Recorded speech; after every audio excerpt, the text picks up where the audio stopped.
Hey everyone, it's Katie from Without a Crystal Ball. How are you doing? I know a lot of you that a lot of you are questioning about what is going on with Amber. And I have all the details. And let's get started.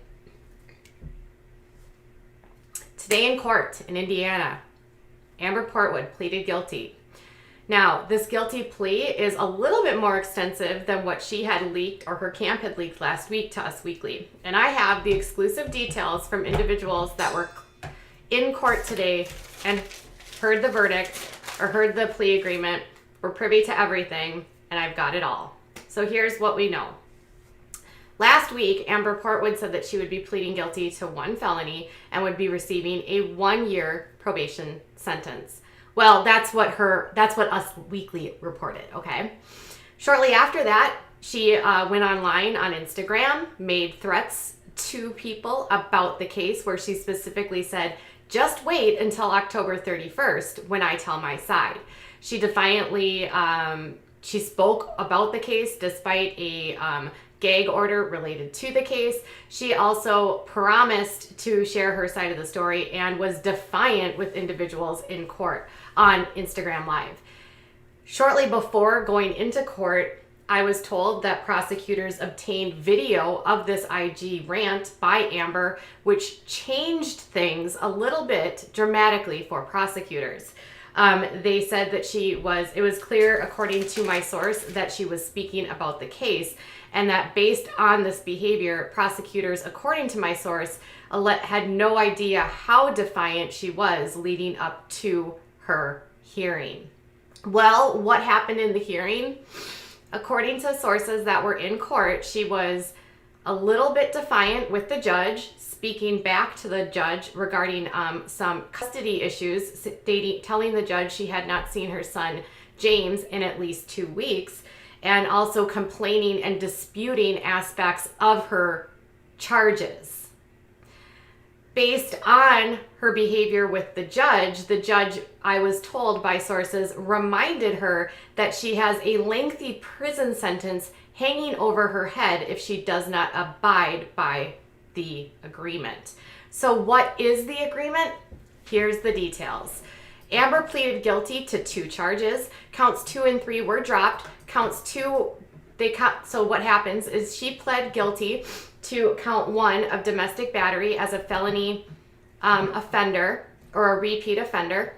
They dropped the criminal recklessness with committed a deadly weapon, and count 3 they dropped, which was domestic battery committed in the presence of a child less than 16 years old.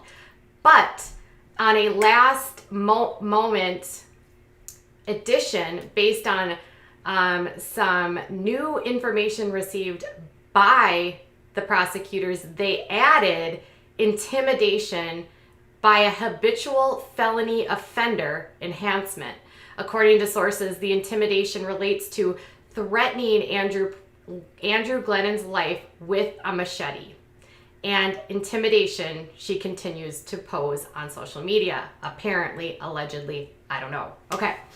What is the actual agreement? So both of these are class 6 felonies. The court ordered her to, so here's what the sentence was and the agreement was, that she pleaded guilty to the 1 count domestic battery, 1 count of intimidation. It may have been the intimidation component that Amber was not happy with pleading guilty to in court. Now, she receives a 2.5-year probation, which includes a 5-year mandatory suspended prison sentence. And the terms of this probation are extensive.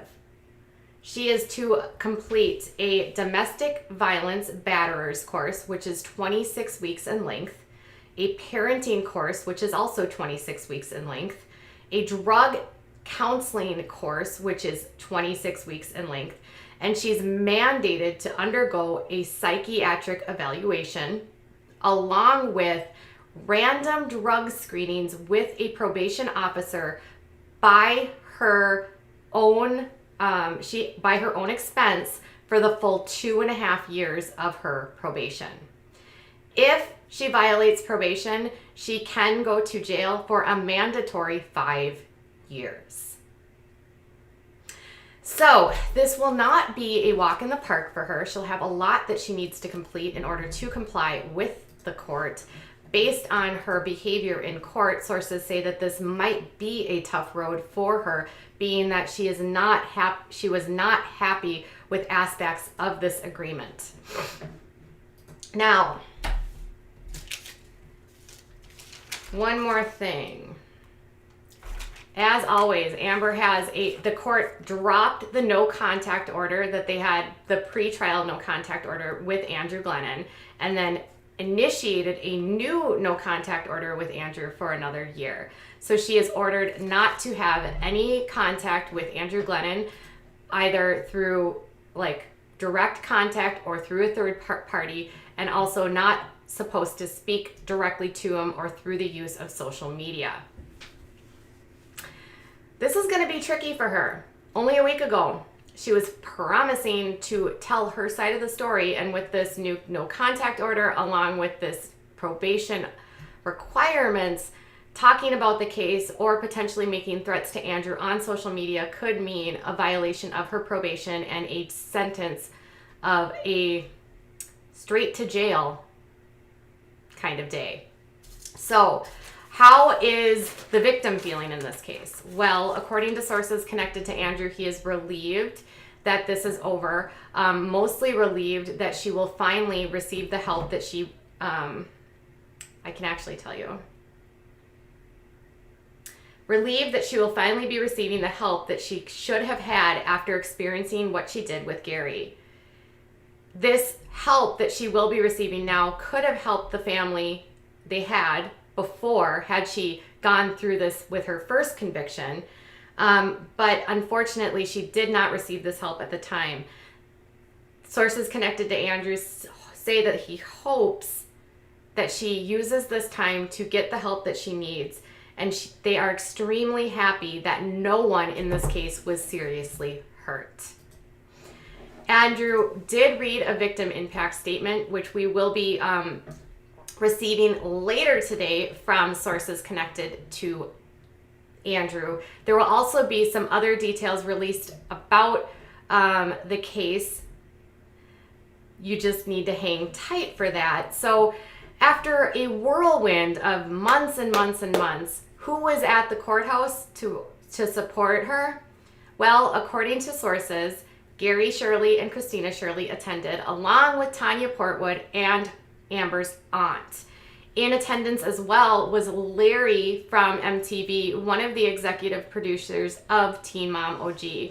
There's no word on whether or not cameras were on hand, but there were no cameras allowed in the courtroom at the time of her plea agreement.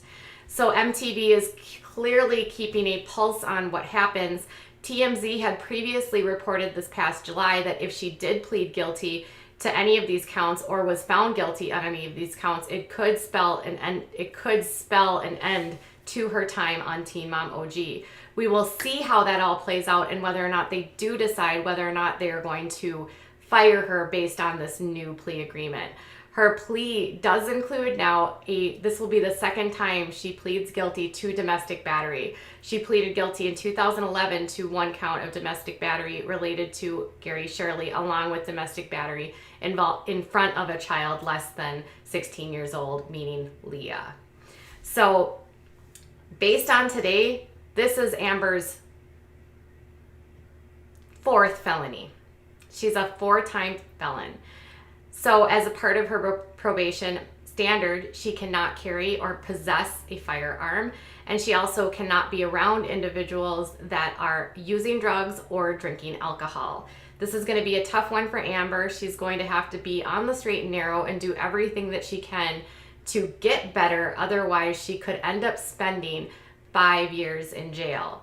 Now, if you remember in her previous case with Gary Shirley, she had similar conditions, a shorter prison sentence of 2.5 years that had been suspended, and she had multiple revocations of her probation due to failed drug exams.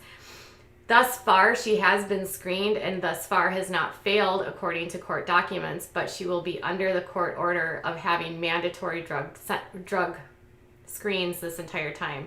There's a lot riding on this. She's got a lot of conditions she has to meet. And while a lot of people might feel upset, ultimately, if she does use this to her advantage, she could be receiving a ton of help here to understand better ways to manage conflict with the DV course, understanding more about drug and alcohol abuse, and receive counseling for ongoing addiction issues, along with obtaining and receiving counseling to help her be a better parent to her children. Now, at this time, the custody agreement remains the same and is moving forward in a separate civil case. Andrew and Amber will be back in court at some point to go through this. The next court hearing for Amber will be a year from now in October 2020. They will do an annual checkup on how her probation is going. So I'm not sure if you're happy or sad. I know a lot of you are expecting a prison sentence, but no, that video did influence the decision here. But due to extenuating circumstances, there's hope, at least by prosecutors and by Andrew, according to sources, that she could utilize this time to truly change her life. We'll see how that all goes. All right, you guys, I'll be back with more exclusive information, exclusive details, including the victim impact statement made by Andrew Glennon. And I have some news coming up about Janelle Eason filing for divorce from David. Hang tight and I'll be back shortly. Bye, guys.